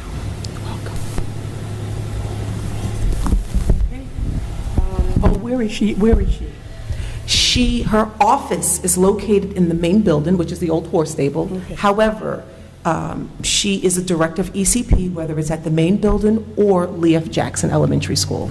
Thank you. Mary, I'm sorry, will you complete your report? Thank you. Do we have any committee reports? David, Okay. This is for the Community Engagement Committee. The Community Engagement Committee met at 7 p.m. on 9/9/19 at the Mansion. We, amongst other things, reviewed the CEC mission, existing charges, and updated web topic. Discussed the current state of the administration building and the process which led to its ongoing evacuation and relocation of the ECP students. We've heard about that tonight. Briefly reviewed both the iReady and NYSED ELA and math scores, and indicated the board's considering modifying its goals to incorporate NYSED results either retroactively or maybe in the current year. Briefly reviewed the resignation of New York State Education Commissioner Elia. Reviewed selected upcoming GCSD events. I think we've heard about some of the back-to-school stuff already, the homecoming game and Halloween parades. Very briefly looked at district highlights, including the first day of school, Dr. Chase riding the bus with Lee F. Jackson students, the IB learner profile, the implementation of School Messenger, increases in NYSED test scores, plus 5 percentage points in ELA, plus 0.4 percentage points in math, Rotary Club donation of school supplies, thank you Rotarians. Heard community concerns, quite a number of them, including we need to claim and update our district profiles, including updated SAT scores and online sites where potential residents go school shopping.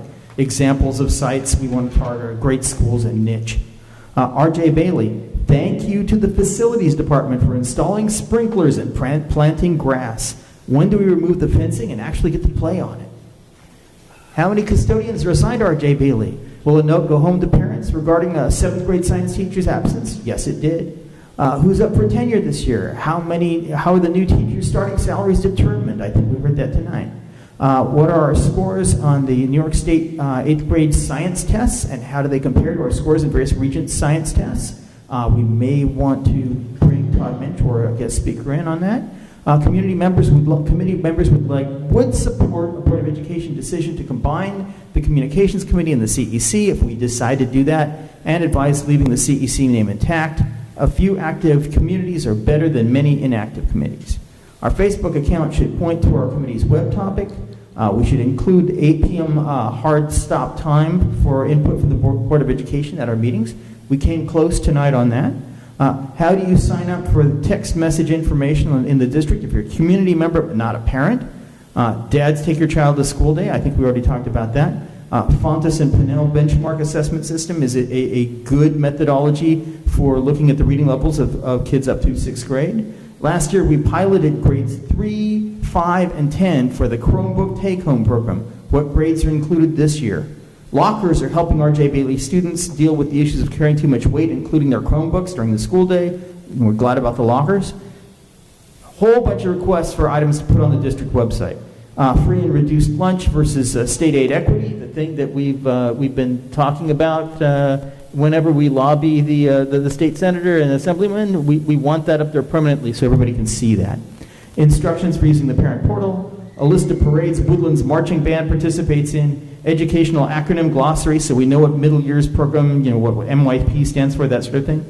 District text results and multiple years of progress, agendas and reports on all committees, a welcome message inviting community participation, and instructions, if it's possible, for participating in the committee meetings remotely, and updated PTA council information.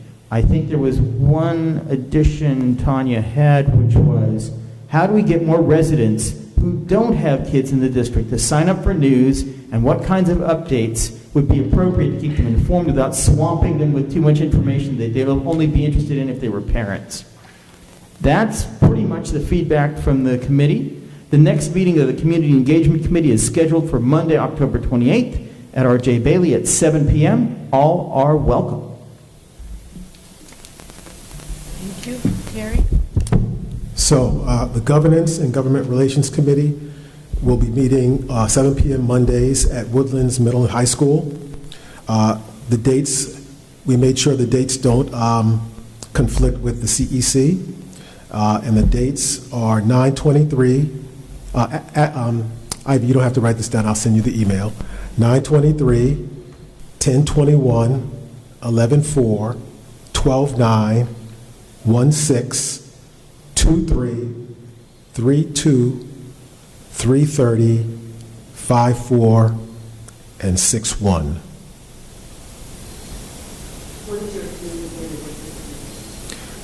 There's a charge of it on the website, and it'll explain what it does.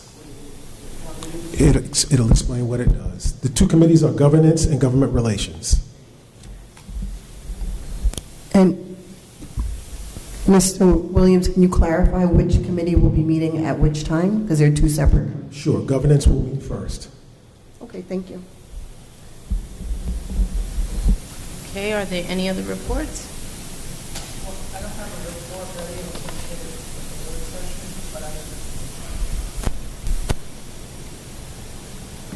so I do want to say that the education and the live was great. Can you hear me now? Ms. Terry. I'd like to share. So the Education and Personnel Committee has met once, and it will be meeting before every work session, every board work session, from 5:30 until 6:30.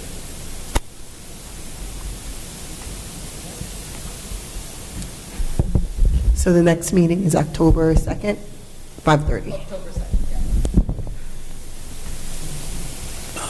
Madam President, when are we going to have the Safety and Securities Committee? You're going to be the chair of that, is that not correct? So I have you and Ashley, who is also a part of that committee, on an email to Dean Parker and Mr. Matt Smith to see, for us to meet together so we can talk about our expectations, charges, things like that. So right now, I believe, Ashley, correct me if I'm wrong, I think we said we were available 9/19 at 7 o'clock. So that's going to be... So what about me? Nobody asked me if I was available at 9/19 at 7:50. We shared that. We've been going back and forth in email. But you know I don't have no emails. You know I don't deal with emails. So I don't know, why people don't understand it.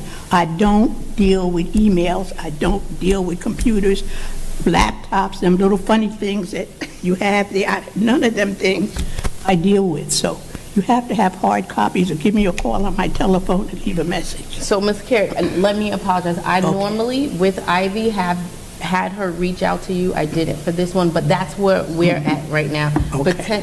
If you are available 9:19? 7 o'clock and 9:19, that's Thursday. Okay. Thank you. Tracy. I'm sorry, can I go back to the Government and Governmental Relations Committee? Thank you for sending us the dates, Mr. Williams.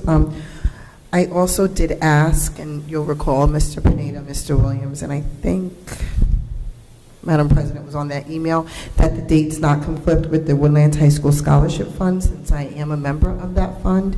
There are two dates that do conflict with that. I'm just going to ask if you can reconsider those two dates. One is October 21st.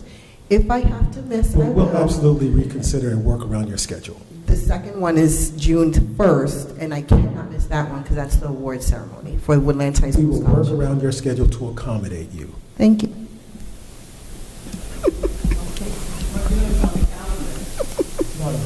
It is. That's where I just got it from.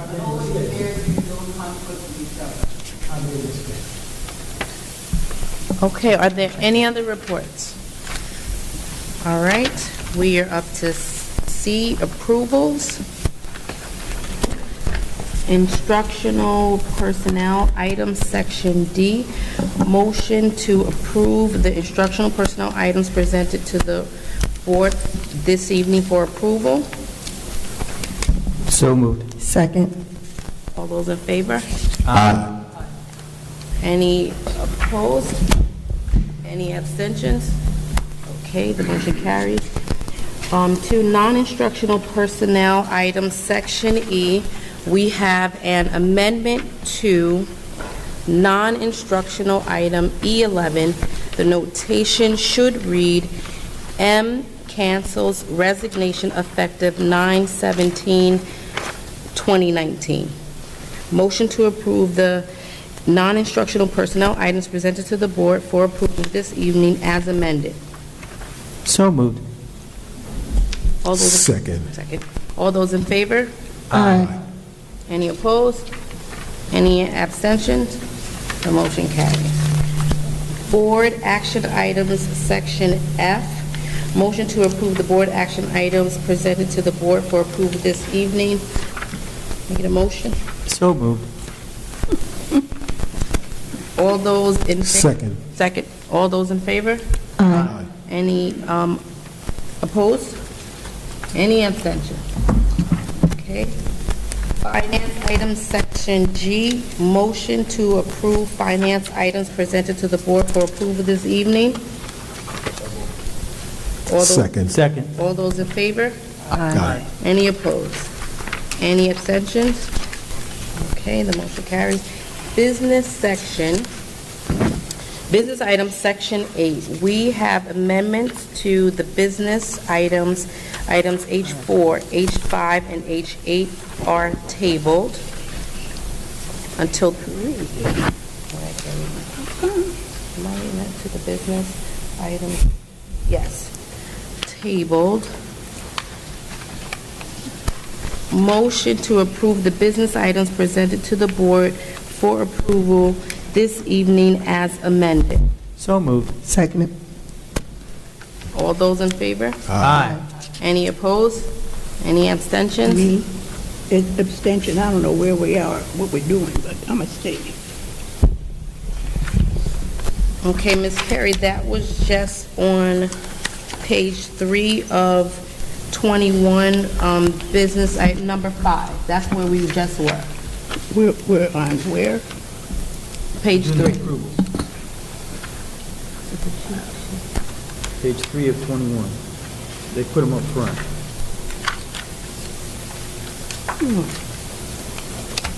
We tabled H4, the contract with Jacob Burns, H5, the Lois Bronze Children's Center, and H8, the contract with Our House Childcare.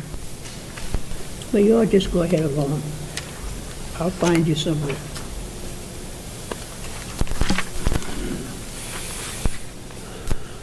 Okay. Where did I leave off? Okay. I believe I'm up to 6 personnel items, section I.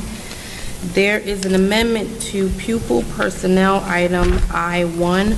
The first contract period that is listed should read 9/1/2018 through 6/30/2019.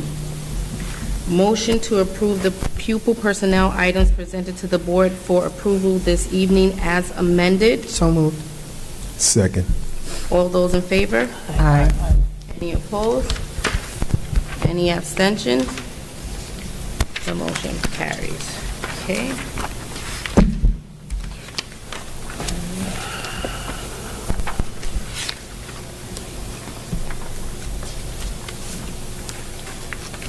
Okay.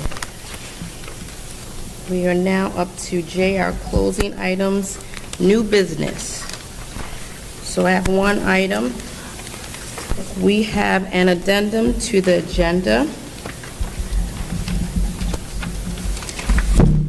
Okay, be it resolved that the board hereby authorizes Jasper Schlesinger LLP, legal counsel, to commence litigation against the town of Greenburgh, the Greenburgh Housing Authority, and all other appropriate parties in connection with the district's claim for its share of payments in lieu of taxes, impact fees, or other payments related to a project on Greenburgh Housing Authority property, and authorizes Jasper Schlesinger LLP to serve and file all necessary appropriate papers and take other appropriate action in connection with such litigation.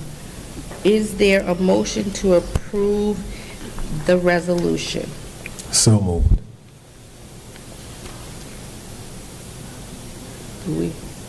Do we have a second?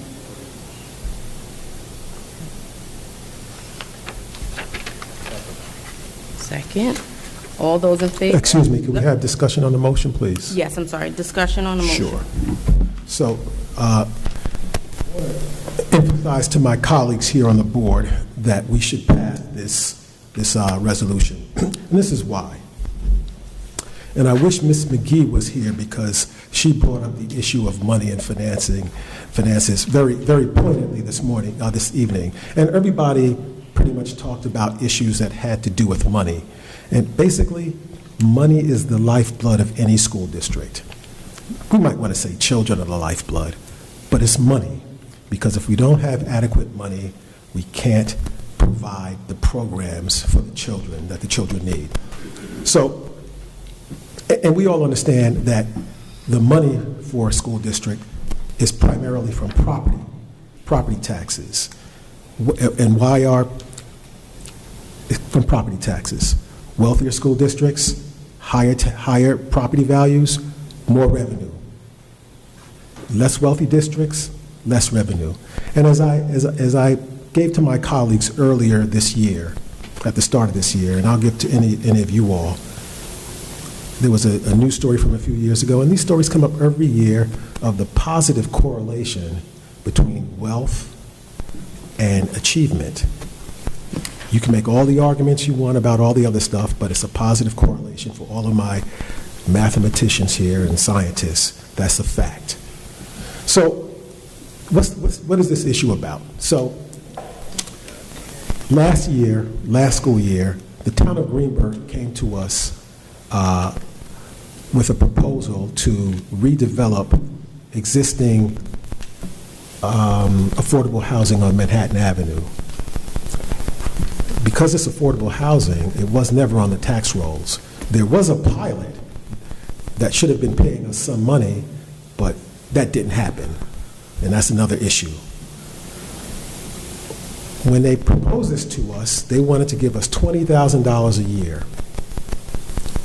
My colleagues and I, but at my urging, said, how did you come up with this number? We are trustees here. We are fiduciaries. You just don't take what somebody gives you. You have a responsibility to ask questions. So that's what I did. That's what we did, because we voted to do this. After we questioned it, our attorneys looked into it, the town of Greenburgh was supposed to get an assessment of that parcel from the town assessor. I called the town assessor. That never happened. So how are they going to assign us $20,000 a year when they haven't even gotten an assessment? They didn't do their work, basically. So after stalling for a period of time, we learned in late May that they decided to do something else. They, rather than go for the pilot, which would have paid us, which it should pay us a portion, they wanted to go for a, what is that thing called? An impact fee, a one-time impact fee of $100,000, and not give us any of that money. So again, whenever there's a property that's assessed in town for tax purposes, we get about 70% of that money. So for every dollar, we get 70 cents. With a pilot, it's somewhat negotiated, but we get a percentage of that. Now, the town of Greenburgh doesn't want to give us anything. And that is how school districts get impaired. You talk about all of the, quote, bad districts around this country. You know why those districts are bad? It's because of lack of resources, lack of money. That's why they're bad. Not because of the teachers, not because of the school board. It's because of lack of resources that's tied to wealth. And in this instance, the town is actively taking money away from our children. This is not the first time that they've done that. I'll give you an example. Where the town hall is right now, that used to be an office building. They took that building off the tax rolls. And all of that money, 75% of that money went to us. Didn't go to the other parts of town because it was located here. It went to our school district. Gone, right? There's been rumors of the new police station, right, that they want to place somewhere.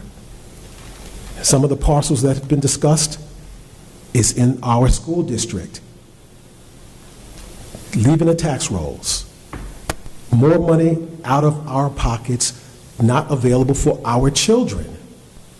This is how you defund, this is how you cripple a school district. Now, I'm not saying, don't get me wrong, I'm not alleging that Paul Feiner and the board members are actively trying to defund Greenberg School District.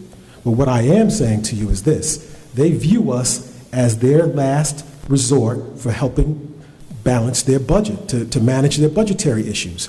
I'll give you an example. We tried to pass a bond, as you know. One of the issues that came up that the town you know what, I'm not even going to go there. This is what I will say to you, though. Money, this dollar amount that we're talking about is not the largest amount of money, but it is our money. Some of you all had questions about things today, about why are we paying this, why are we paying that. We can't afford to just give away money. We can't afford to just turn our back on money. A vote no for this thing is turning our back on this money. Now, a lawsuit doesn't mean that we go to litigation, but it does reserve our rights to go after what we think we deserve. And so again, I just want to emphasize to you all that we have an obligation, a fiduciary obligation, to go after every cent that is entitled to us. This is my last thing I'm going to say about this, hopefully, is the folks on the town board, they are elected officials just like we are. They're not smarter than us. They get paid a stipend, but they are not smarter than us. Be smart, people. Do not allow them to take advantage of us, take advantage of our children. That is money that is due to us, and we should reserve our right to go after it. Thank you, Antoinette.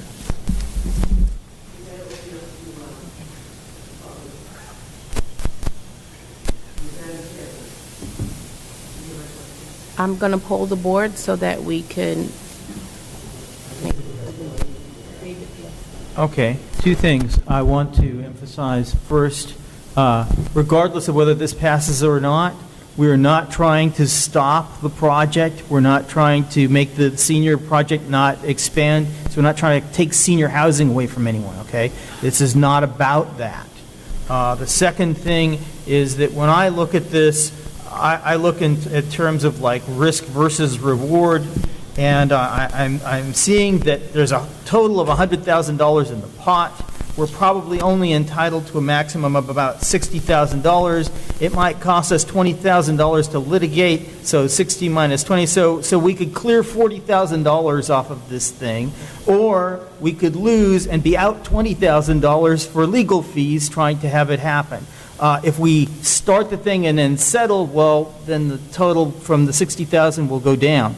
So I'm just not seeing, for the amount of aggravation that this would cause, that it's worth it. So I'm not in favor of it.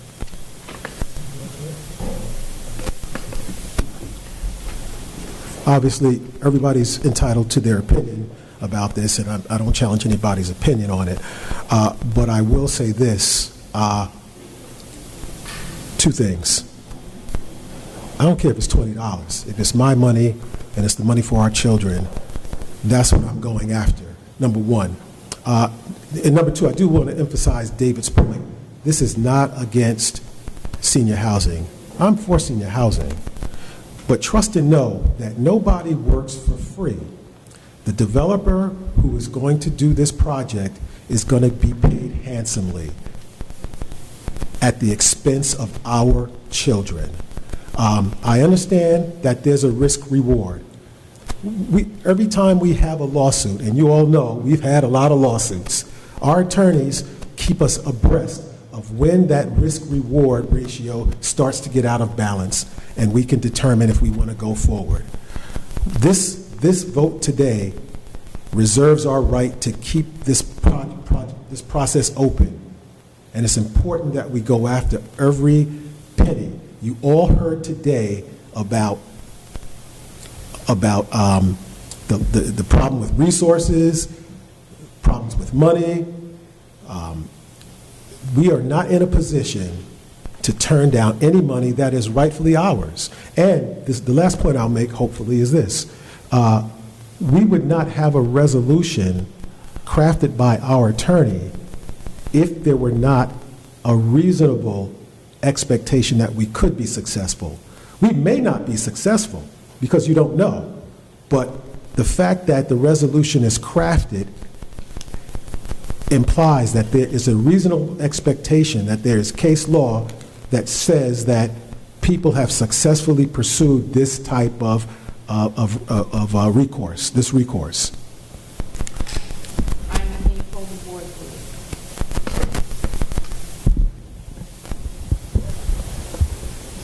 On the motion to approve the resolution to commence litigation, Ms.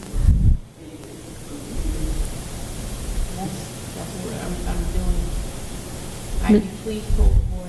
Mr. Pineda? Yes. Dr. Drogic? No. Mr. Williams? Yes.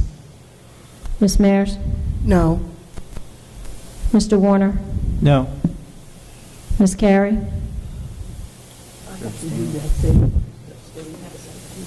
Abstain? Ms. Darden Cintron? No. I'm sorry? No. Motion's not carried.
Thank you, Ms. Weems.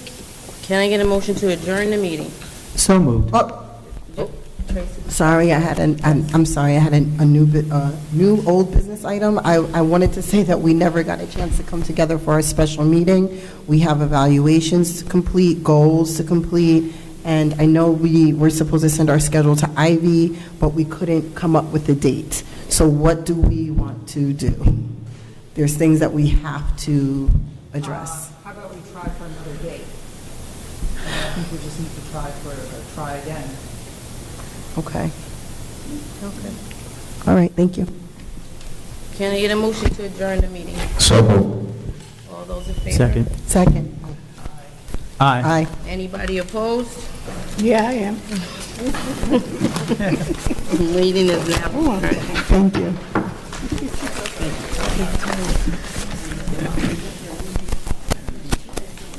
I'm Put something together to see another date. It's just, yeah.